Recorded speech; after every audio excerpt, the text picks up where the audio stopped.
하겠습니다.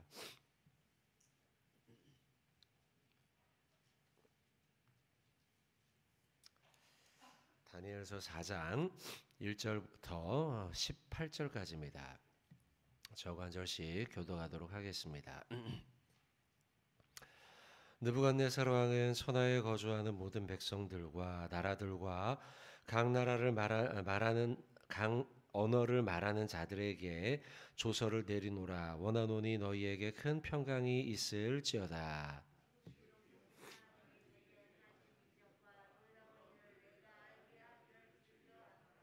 참으로 크도다 그의 이적이여, 참으로 능하도다 그의 놀라운 일이여. 그의 나라는 영원한 나라요, 그의 통치는 대대에 이르리로다.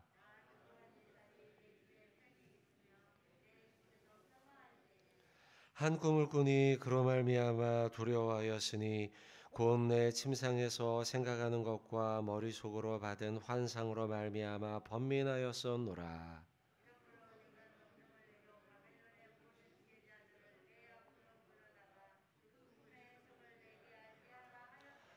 그때의 박수와 술객들과 갈대아 술사와 점쟁이가 들어왔으므로 내가 그 꿈을 그들에게 말하였으나 그들이 그 해석을 내게 알려주지 못하였느니라.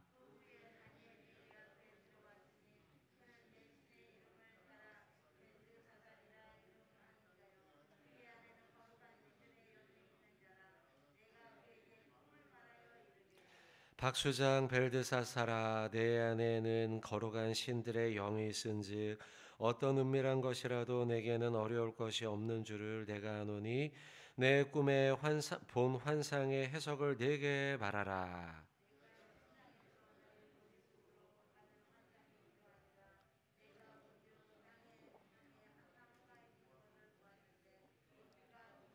그 나무가 자라서 견고하여지고 그 높이는 하늘에 닿았으니 그 모양이 땅 끝에서도 보이겠고,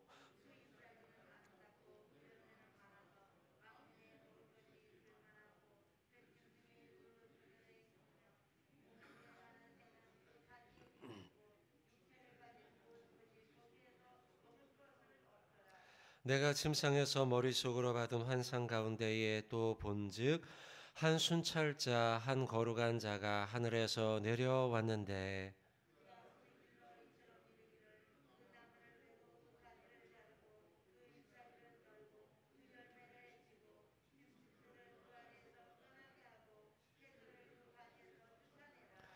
그러나 그 뿌리의 그루터기를 땅에 남겨두고 새와 노줄로 동이고 그것을 들풀 가운데에 두어라. 그것이 하늘 이슬에 젖고 땅의 풀 가운데에서 짐승과 더불어 제 몫을 얻으리라.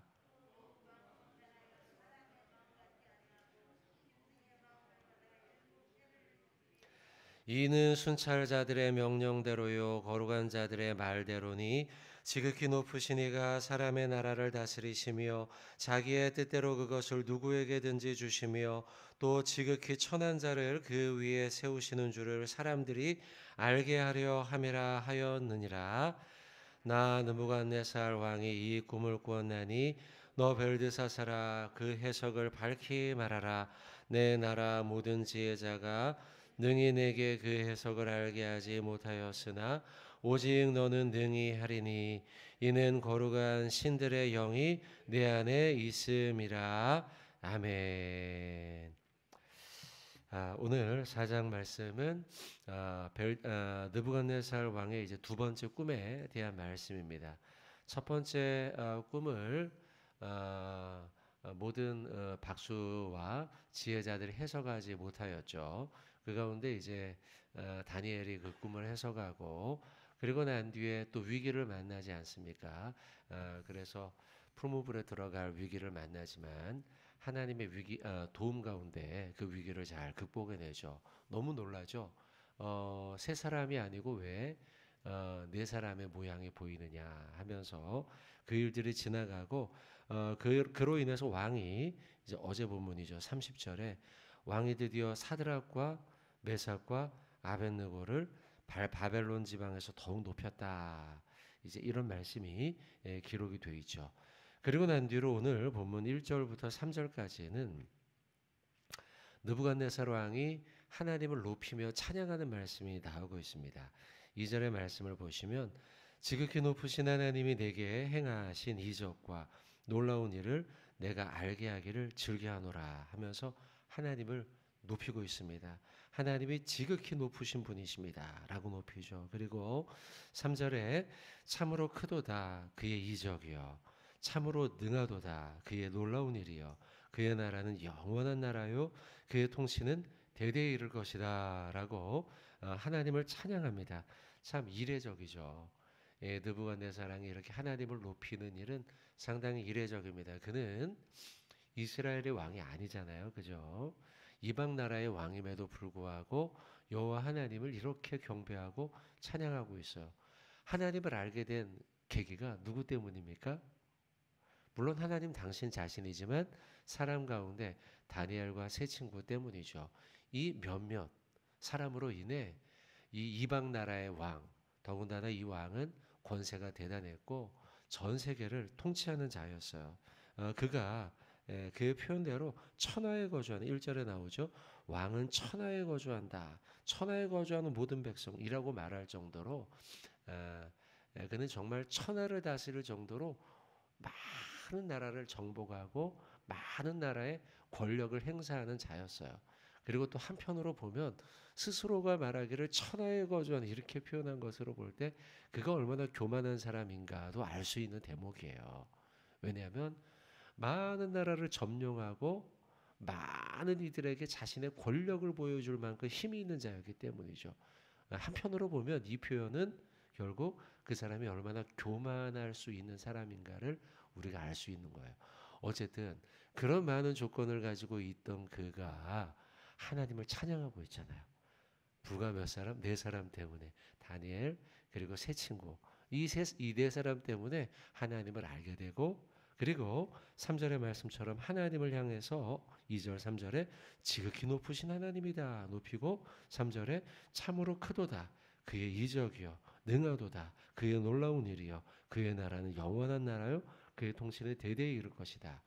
자 이렇게 여러분들 다니엘과 세 친구로 말미암아서 참 하나님의 살아계심과 권능을 인정하기 어려운 사람 돈 많고 권력 많고 능력 많고 세상에 아쉬울 것 없는 사람으로 하여금 하나님을 경배하도록 만들었어요.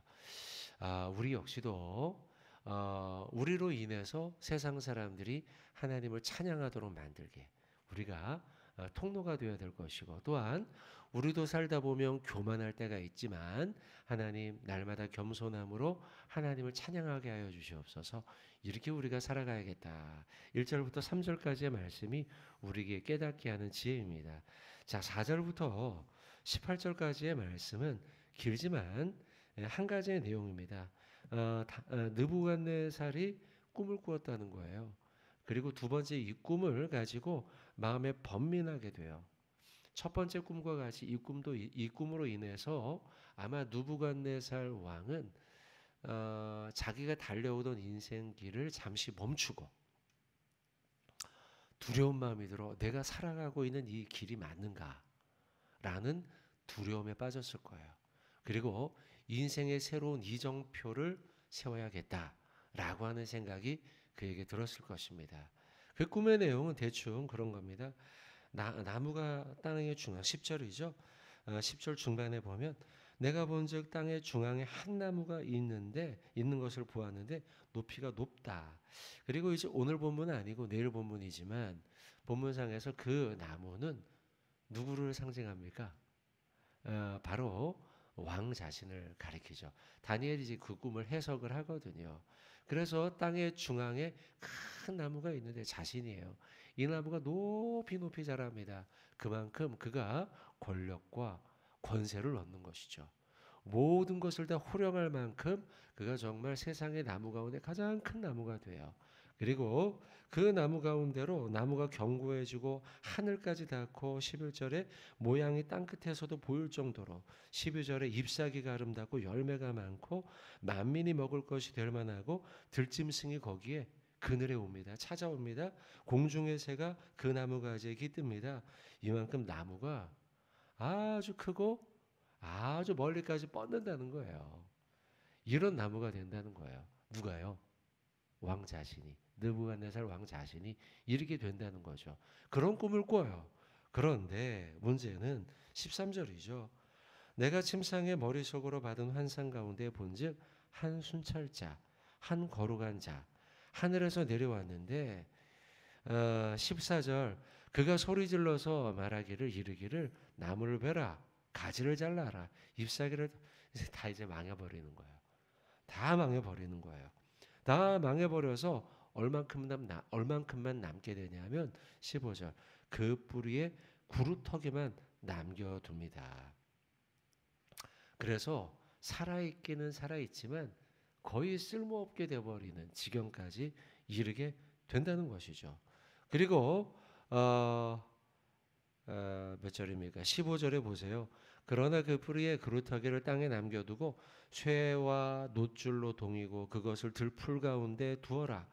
그냥 자연 속에 방치되는 거예요. 저 풀 속에 방치되어 버리는 거예요. 거의 죽기 일보 직전까지 가게 되는 것입니다. 그리고 난 다음 16절 끝에 보시면 자, 또 마음을 변하여 사람의 마음 같지 아니하고 짐승의 마음을 받아서 7대를 지나가게 됩니다. 물론 이게 이제 내일 또 해석을 하실 겁니다. 내일 말씀에 이제 보게 될 건데 7대 어느 때인지 정확하게 알 수는 없습니다. 그게 7달인지 7일인지 7년인지 알 수는 없지만 일정한 시간이 지나갈 때까지 느부갓네살 왕이 실제로 도망을 다니며 그 시간을 지나가게 돼요. 그리고 난 뒤가 되어서야 결국 다시 돌아와서 17절 이는 순찰자의 명령대로 거룩한 자의 말대로니 지극히 높으신 이가 사람의 나라를 다스리시며 이것을 인정하게 되는 때가 되어서 다시 돌아오게 될 것이다. 자, 요 말씀 이게 이제 꿈에 대한 해석 말씀이고 이제 제가 조금 약간 해석을 여러분들에게 좀 했는데 자, 이 꿈의 내용은 한마디로 말씀드리면 느부갓네살 왕이 정말 권력과 권세를 잡았지만 하나님의 심판 가운데는 그 모든 것이 아무것도 아님을 깨닫게 하는 하나님의 꿈이라는 것이죠.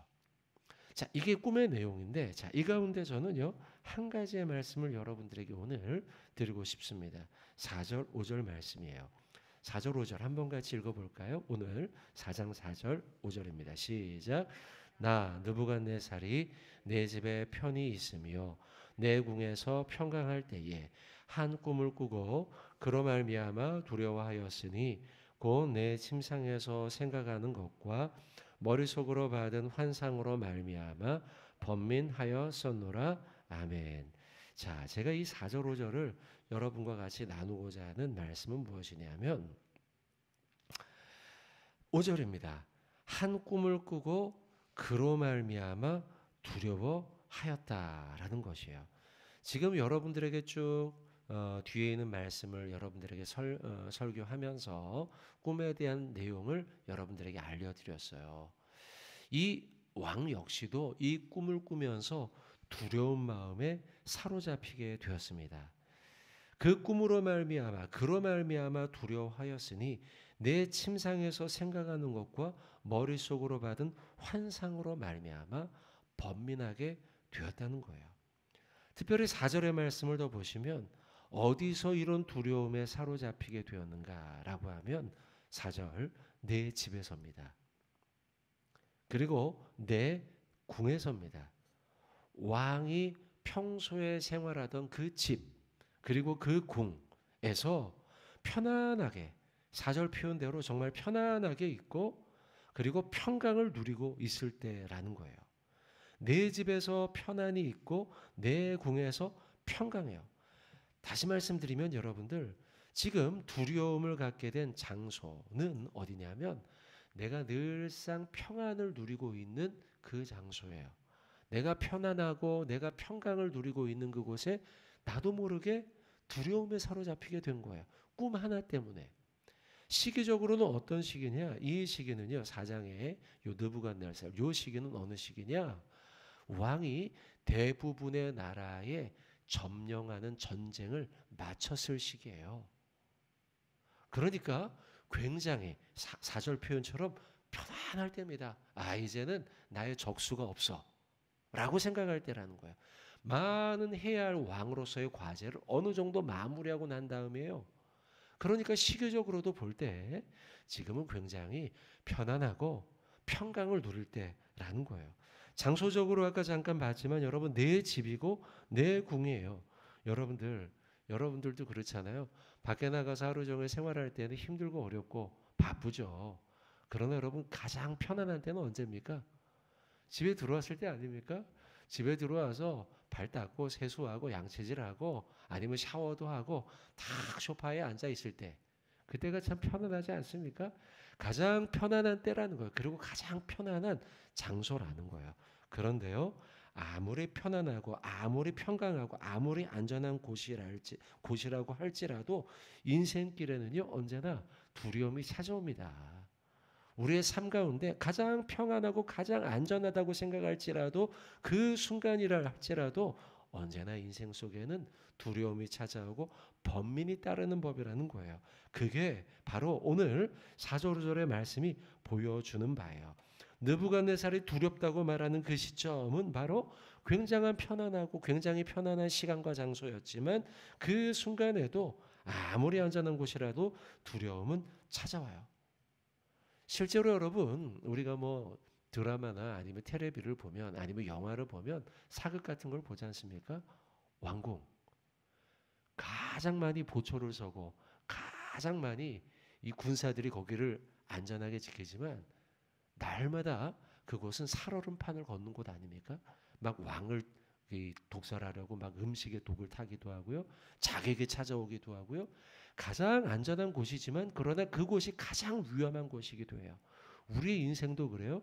가장 안전하다고 손을 놓고 있으면 언제 사단이 우리의 마음에 찾아와서 우리를 시험에 넘어뜨릴지 모른다는 거예요. 마음의 평안은요, 여러분 권력으로 살 수도 없고 군사력으로도 살 수도 없고 돈으로도 살 수가 없는 거예요. 두려움의 근원은 우리 자신에게 있는 것이죠. 죄 지은 사람이 여러분들 두 발 뻗고 자지 못한다. 이런 말씀 들어보셨을 거예요. 여러분 철학자 키에르케고르라고 하는 사람이 있습니다. 그 사람이 뭐라고 말했느냐면 불안은 죄의 의식이라는 거예요. 죄의 의식. 왜냐하면 우리 인간은 다 죄인 아닙니까? 그래서요. 죄로 인해서 우리는 불안감을 느낀다는 거. 이게 키에르케고르가 한 말이에요. 여러분 이거는 성경 속에서도 동일하죠. 우리는 지금 오늘 4장 말씀을 보면서 왜 그가 불안함을 느낄까? 가장 편안한 장소요. 가장 안전한 시대를 살아가고 있는 이 왕이. 왜냐하면 우리 모든 인간의 인생길 속에 이런 불안함과 두려움이 찾아오게 될 수밖에 없다는 거예요. 왜냐하면 우리는 모두 다 죄를 짓고 살아가는 존재이기 때문에 죄인이기 때문이라는 것이죠. 그러면 여러분 이 죄의 문제, 두려움의 문제를 어떻게 해결할 수 있을까? 어떻게 하면 우리가 평강 가운데 살 수 있을까? 그것은 답은 하나예요. 오직 예수 그리스도예요. 예수 안에 살아갈 때에 지금 왕이 느끼고 있는 이 두려움, 우리 모든 인간이 느끼고 있는 두려움의 문제가 해결이 된다는 것이죠. 이사야서 53장 5절 말씀, 잘 아는 말씀입니다. 한번 요거 찾아봅시다. 이사야서 53장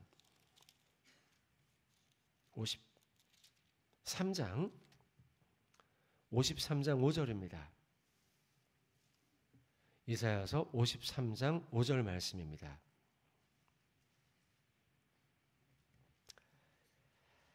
자, 어떻게 하면 우리가 평화를 누릴까라는 말씀을 여러분들에게 좀 드리면서 말씀을 맺으려고 하는데요. 이사야서 53장 5절입니다. 같이 5절 한 절 봉독하겠습니다. 그가 찔림은 우리의 허물 때문이요 그가 상함은 우리의 죄악 때문이라. 우리가 평화를 누리고 그가 채찍에 맞음으로 우리가 나음을 받아도다. 아멘. 자, 중반절 말씀을 보시면 그가 징계를 받음으로 우리가 무엇을 누린다 합니까? 평화를 누린다. 그가 채찍에 맞음으로 우리가 나음을 받는다라고 말씀하고 있습니다. 자, 말씀의 결론을 좀 드리면 왕이 많은 권세를 누리고 많은 평안을 누리고 또 그것도 집안에 있으면서 가장 평안과 안전을 누릴 만한 그런 시점이요 장소였지만 그가 불안을 느꼈다. 그의 삶을 통해 우리가 깨닫는 바 우리의 인생도 평안을 누릴 수 있고 안전을 누릴 수 있어요. 그럼에도 불구하고 우리의 모든 인생길이 불안과 두려움에 사로잡히는 이유, 그리고 죄 때문이라는 거죠. 결국 우리는 우리의 죄된 습성으로 인해서 날마다 불안을 느낄 수밖에 없는데, 이 문제를 해결하는 방법은 방금 읽은 53장 5절 말씀이에요. 그가 징계를 받음으로, 예수님의 십자가로 인해 우리가 평화를 누리고 예수님의 십자가 채찍으로 말미암아 우리가 나음을 얻게 된다. 여러분, 이 모든 인생의 문제의 해결, 불안과 번민의 문제 해결의 방법은 바로 예수 그리스도의 십자가밖에 없다. 여러분, 예수 그리스도의 십자가를 붙들 때 이 불안과 번민과 걱정이 사라지게 된다. 여러분, 그러니 오늘도 여러분의 마음을 괴롭힐 수 있는 그 불안과 번민의 문제, 그것을 만났을 때에 우리가 붙들 것은 예수의 십자가밖에 없음을 믿으며 예수님만 바라보고 오늘도 승리하고 평강 가운데 살아가는 저와 여러분 되길 주님의 이름으로 축원드립니다. 은혜와 사랑의